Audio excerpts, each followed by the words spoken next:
बहुत समय पहले एक जंगल में बहुत सारे तोते रहा करते थे। लेकिन कुछ समय गुजरा, उसके बाद वहां पर एक शिकारी आया। उस शिकारी ने तोते को पकड़ना शुरू किया। अब जब जब उस शिकारी ने तोतों को पकड़ना शुरू किया तो तोतों की गिनती में कमी आने लगी और वहां पर तोते दिन ब दिन कम होते गए। यह देखकर जो तोतों का सरदार था उसको बहुत चिंता होने लगी। उसने सोचा, अगर शिकारी इसी तरह से हमारे साथियों को पकड़ेगा तो हमारी गिनती में दिन ब दिन कमी आती जाएगी, हम विलुप्त हो जाएंगे। उसके बाद कोई भी तोता नहीं रहेगा। तो क्या करना चाहिए? वह एक पास के गांव में गया जहां एक साधु महात्मा रहते थे। वह तोता उस साधु के पास गया। वहां पर अपनी सारी की सारी समस्याएं उन साधु को बताई। उन्होंने कहा, जाकर अपने सभी साथियों को ये बात बताना और वह लोग समझेंगे तो उनका फल उन्हें मिलेगा। वह यह बात थी कि शिकारी आएगा, जाल बिछाएगा, दाना डालेगा, फंसना मत।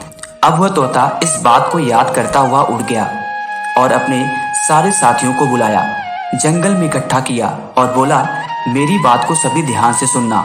शिकारी आएगा, जाल बिछाएगा, दाना डालेगा, फंसना मत। सभी तोतों ने उस सरदार तोते के साथ ये सारी बातें दोहराई। रोज हमेशा खाते पीते, पेड़ पर बैठते उड़ते, हर वक्त वह लोग इस बात को दोहराने लगे। एक दिन शिकारी आया। सारे के सारे तोते पेड़ पर बैठे हुए थे और सभी तोते जोर जोर से बोलने लगे, शिकारी आएगा, जाल बिछाएगा, दाना डालेगा, फंसना मत। ऐसे वह बार बार बोलने लगे। शिकारी ने सोचा, अब इन सबको यह बात पता है, इसका मतलब मैं शिकार नहीं कर पाऊंगा, तो आज मैं शिकार नहीं करूंगा, अगले दिन करूंगा। अब शिकारी अगले दिन आया, पर अगले दिन भी सारे तोते मिलकर यही आवाज लगाई, शिकारी आएगा, जाल बिछाएगा, दाना डालेगा, फंसना मत। शिकारी बहुत परेशान हो गया। पहले तोतों को परेशानी होती थी कि उनकी जाति खत्म हो जाएगी, पर आज शिकारी परेशान था क्योंकि यदि वह काम नहीं करेगा तो वह शहर में जाके क्या बेचेगा और खाना कैसे खाएगा। उस शिकारी की रोजी रोटी का यही बस एक तरीका था। अब उस शिकारी ने ऐसे ही कुछ दिन बिता दिए। रोज आता, तोते बोलते और वह वापस चला जाता। अब शिकारी बहुत कठिनाई में था, बहुत परेशान था।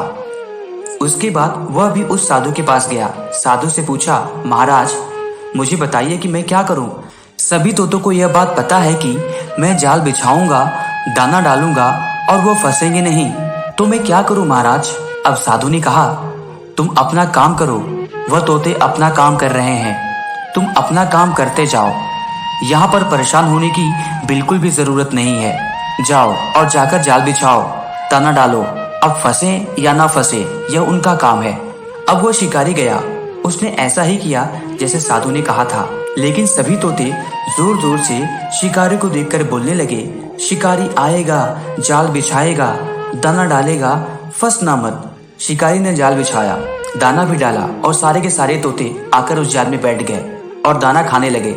शिकारी ने उन सभी तोतों को पकड़ लिया। अब उस शिकारी के कब्जे में वो सारे तोते आ गए। लेकिन शिकारी मन ही मन थोड़ा घबराया हुआ था। उसने कहा, ये कैसे हुआ? क्या उस साधु ने मुझे कोई जादू दे दिया? यह सब हो क्या रहा है? इन तोतों को पता था फिर भी मेरे पास आ गए। शिकारी सभी तोतों को लेकर साधु के पास गया। उसने पूछा, यह कैसे हुआ? सभी के सभी तोते मेरे पास आ गए, लेकिन सबको पता था। यह सब बार बार एक ही बात दोहरा रहे थे। अब वहीं पर जब शिकारी बोल रहा था तभी सभी तोतों ने दोबारा से बोलना चालू किया, शिकारी आएगा, जाल बिछाएगा, दाना डालेगा, फंसना मत। बार बार इस बात को तोते दोहराते रहे और वहां पर वह साधु हंसने लगा। साधु ने बोला, इन लोगों ने केवल यह बात सुनी थी, पर इन लोगों ने यह बात समझी नहीं और न ही इस पे अमल किया। यह लोग इस पर अमल नहीं करते, केवल सुनते हैं और दोहराते हैं।